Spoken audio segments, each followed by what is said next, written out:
Elisa. So what is Elisa?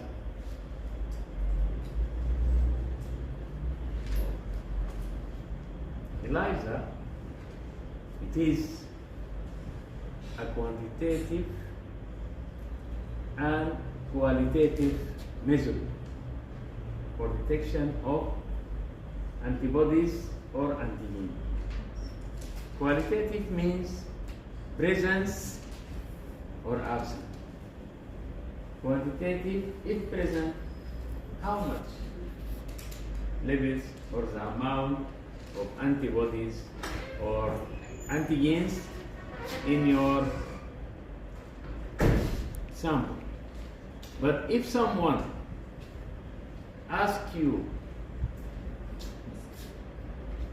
what does it stand for, ELISA stands for, it is enzyme linked ELISA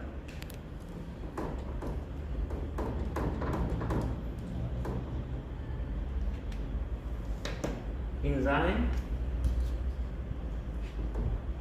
still there's a problem, is enzyme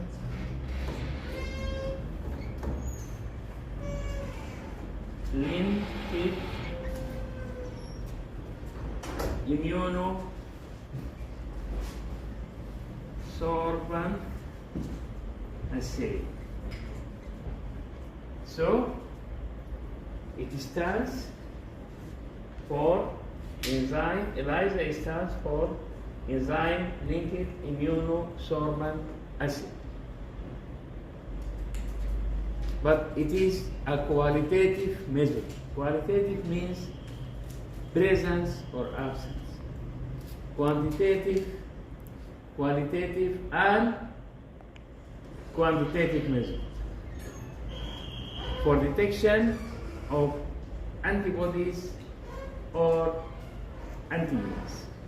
So for example, if a patient presented to you, a female patient for example, presented to you with recurrent miscarriage, you put in your mind several or differential diagnosis. It could be due to toxoplasmosis. You know toxoplasmosis. So you look for either antigen of toxoplasmosis or antibodies against toxoplasmosis by using ELISA. Okay? In some instances, if you suspected HIV, you know HIV, so you look for some antigens. Okay? But however, ELISA in HIV, it is not diagnostic. You should confirm by running polymerase chain reaction. And now let us come to types of ELISA. Okay? So, types of ELISA. We have different types of ELISA. For example, in direct ELISA, direct ELISA, competitive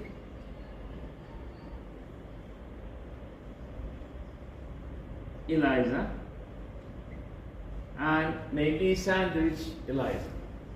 So what is the difference between these types? Anybody knows? Nobody knows? So if someone gets infected by malaria, you know malaria. Here in Sudan, we diagnose malaria by maybe BF blood film for malaria by using GIMSA stain, or we use ICT for malaria. But in some instances, and one of these is research purposes, we can use ELISA for detection of malaria in the sample. Okay? So, usually we should use 96 wet blade, high binding. You know the wet blade? The blade? This 96. This is a blade with 96 wells. Okay? Then, if we take this well like this, we add antigen against, or we add antigens from malaria parasite. Okay? We just immobilize it. We fixed it to the bottom of the blade. And we incubate it to allow the antigen to bind to the bottom of the blade.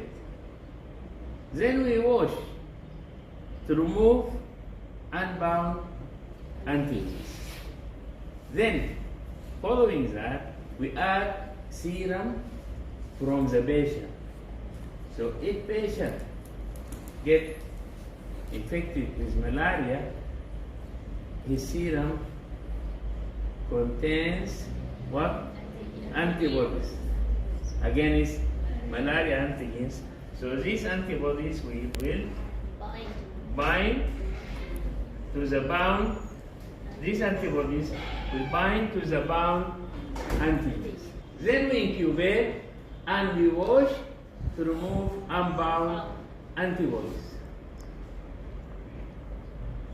Then, for detection, following that, we add another antibody conjugated to enzyme link. Okay? Conjugated. Then we add the vapor. Then, if the color change, that means the test is positive. And then we read it in an ELISA blade reader. This is indirect ELISA. In some instances, direct or sandwich ELISA. If you would like to detect antigens, for example, in HIV infection, you code whatever the antigen name, you code the ELISA blade with the antigen here, then you add serum. If the patient is infected with HIV, okay, we add serum. In case of ELISA, we are targeting antigens. Some antigens appear early during the infection with HIV. So these antigens, okay, so here we code with specific antibodies to that antigens, and not with antigen. We code with antibodies. Okay, we code with antibodies, then we add serum. So the antigen, if the patient infected with HIV, the antigen will be there and will bind to this, and then we add another secondary antibodies conjugated to the enzyme. This is a sandwich, something like a sandwich, okay? So this is maybe direct, maybe, okay. Let us come to competitive ELISA. Competitive ELISA, that means you have two antibodies compete for the antigen. For example, if we immobilize antigen here, then we add a suspected antibodies in the serum, okay? This antigen is a known antigen. I know this antigen against X disease. Then I add antibodies. So if these antigens are specific for these antibodies, the antibodies will bind. Okay? Then I wash. Following that, I add antibodies, commercial and non-antibodies, but conjugated to what? To enzyme. Alkaline phosphatase, ALP, enzyme. Okay? Or any, whatever. TMB, ALP, okay? So, if this is specific for this, so these antibodies will be absorbed and the absorptions or the color will be less. Okay? But if the patient or the patient's serum does not contain specific antibodies, so your commercial antibody conjugated will bind and you will see the color. So if you have seen the color, that means the test is negative. Disappearance of color, that means the test is positive. And this competitive ELISA, it is very valuable in determining the concentration. Okay? The hydration, the absorbance, and the color. Okay?